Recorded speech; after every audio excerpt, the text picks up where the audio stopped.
We start with yet another delay to the government's flagship Rwanda bill. And MPs won't even debate the legislation again until after Easter, dealing a fresh blow to Rishi Sunak's promise to stop the boats. And the House of Lords inflicted a set of defeats once again on the government last night. And meanwhile, 514 migrants crossed the Channel yesterday, making it the busiest day of migrant arrivals so far this year. You can bet your bottom dollar that record will be surpassed. And more have even made the journey across the Channel once again today.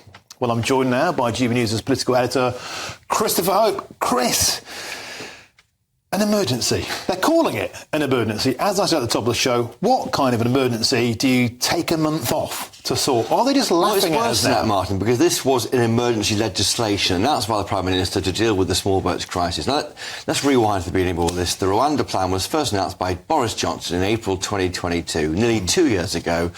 Two prime ministers since then. Finally, the government got round to pushing forward how this would look, having got it through the courts as it was then, through the Supreme Court.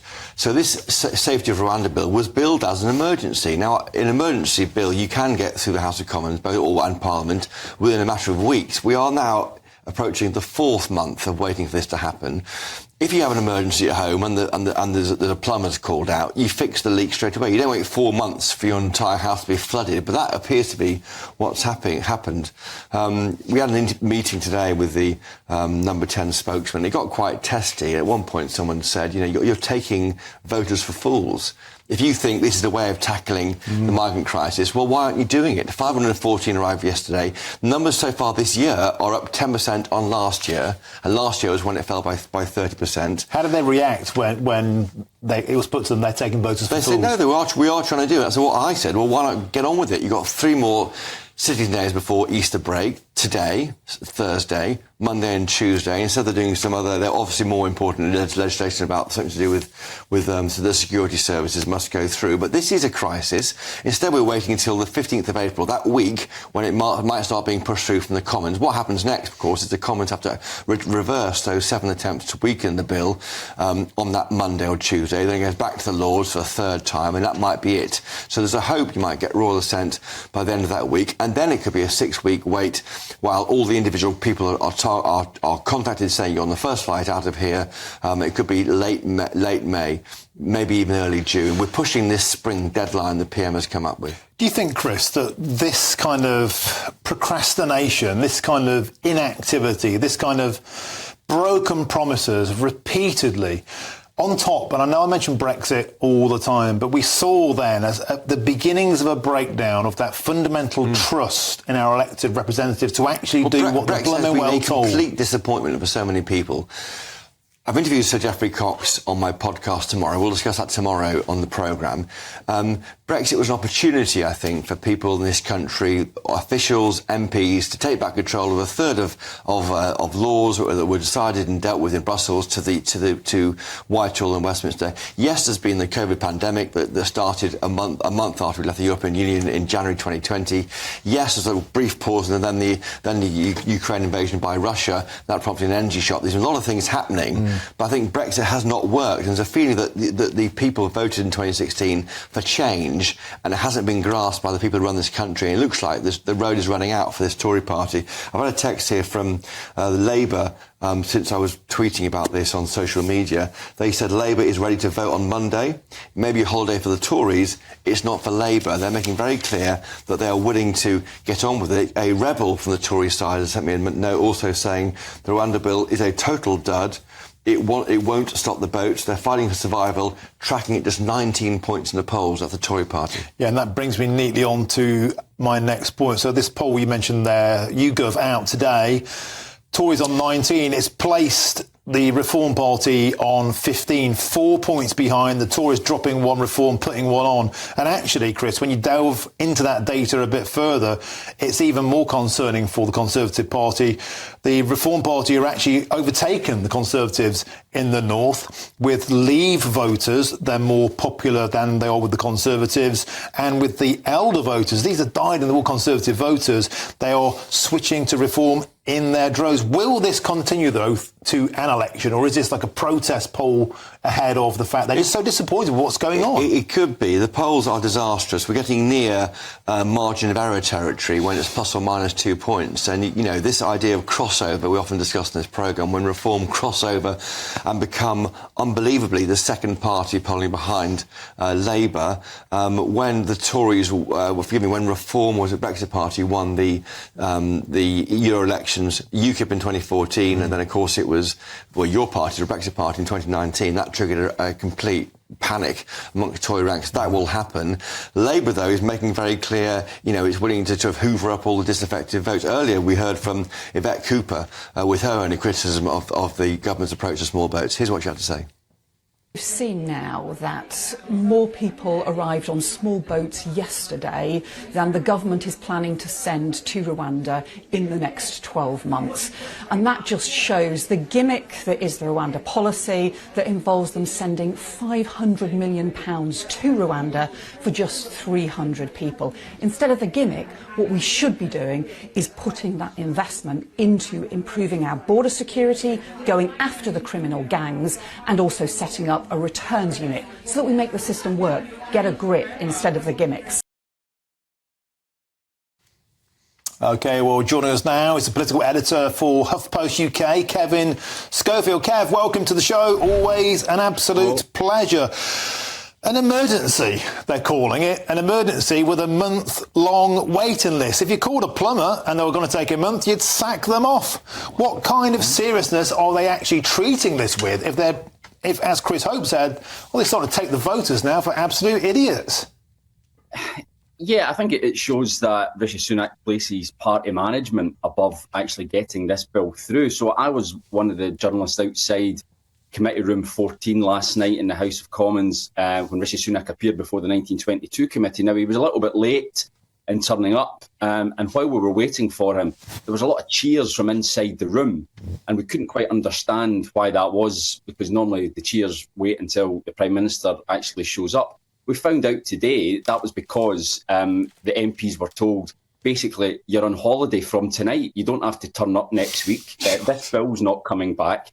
So they all started cheering because they were able to go off on their holidays a little bit earlier. So that shows to me, I think, that the Prime Minister places keeping his MPs on side. Clearly, he has to do that as well, especially at the moment when there's all this leadership speculation going around. He places that above getting this legislation through because, as Chris was just saying there, Labour have said they're around next week. They're happy to vote on this bill. They'll obviously vote against it, but they will be around. If the government want to bring it back to the House of Commons after they lost another 7 votes on it in the Lords last night. So yeah, it was quite astonishing. One MP who was in the room said to me, yeah, it was cheered by the same MPs who didn't want an early election because they want another 6 months' wages before they lose their seats. So yeah, I think that gives you an idea of where the Conservative Party's head is at right now, and it certainly isn't, it would appear, getting this bill in the statute books as soon as the Prime Minister earlier indicated he wanted it to be. Kev, if only we'd had a reaction cam in the studio here when you told us that the reason they were cheering wasn't because Rishi Sunak has managed not to get enough letters in to have a leadership challenge, but instead they were cheering at the fact they were throwing their caps in the air to the fact they're getting a month off, you know, on the never, while we wait for this so-called emergency to get sorted out. Chris Hope's jaw hit the table. You know, so did mine. This is absolutely astonishing. Yeah, well, as I say, we were a bit confused outside because this cheering was going on, and I double-checked with an MP today. Once we'd heard that there's this, in the jargon, a one-line whip next week, which effectively means that MPs don't really need to turn up because there aren't any important votes for them.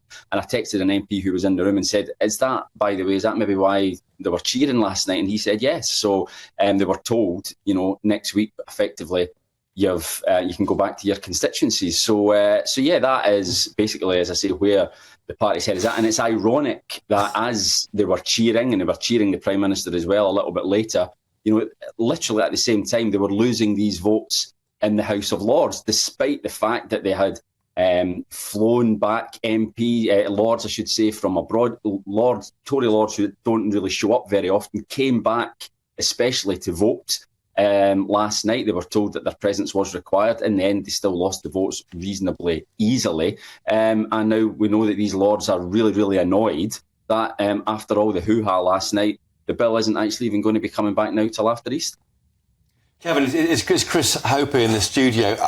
I didn't know that they were given 3 days early holiday. I was elsewhere in the building in Parliament reporting for GBNews. I mean, it is extraordinary that this is meant to be an emergency. They say in the morning lobby meeting today. It was emergency legislation, as you said, last November. But they're giving MPs 3 days off early. Why not try and push it through now and put the heat back on the peers over the Easter break? Instead, we've got this 3 or 4 week break before it comes back. I mean, do you think they are taking voters, GBNews viewers, listeners for fools? I think, as I say, I think it shows that the Prime Minister is so worried about his own position that he's more interested in currying favour with his MPs. Obviously, they, just moments after being told that they were able to go back to their constituencies a little bit earlier, probably than they'd expected, the Prime Minister came in, and the cheers that he got and the banging on the desks and the roars of approval were absolutely astonishing. You would have thought that he had just won a landslide election victory. I mean, outside, journalists were all having a bit of a laugh about it because it was so over the top. Because, you'll know yourself, Chris, it's not difficult to find MPs who are very unhappy with Rishi Sunak. So the idea that was being transmitted from inside the room last night was that actually, he's some sort of conquering hero and they all love him to bits. We know that's not true, but now we know that part of the reason, I think, was because they were actually quite pleased that they weren't going to have to come back to Parliament next week.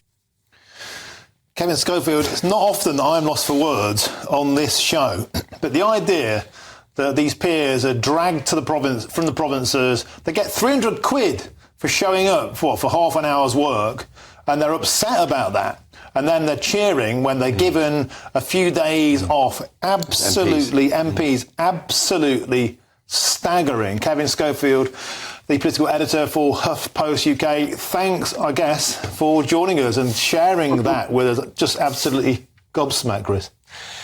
Yeah, it's surprising. I just don't understand why they can't see there was a political advantage for this government to get this over the line and start to try and get the flights taken off. There were people, our listeners, viewers, you're seeing on your socials now, Martin, it's over, it's on fire, it's steaming over there, I can see.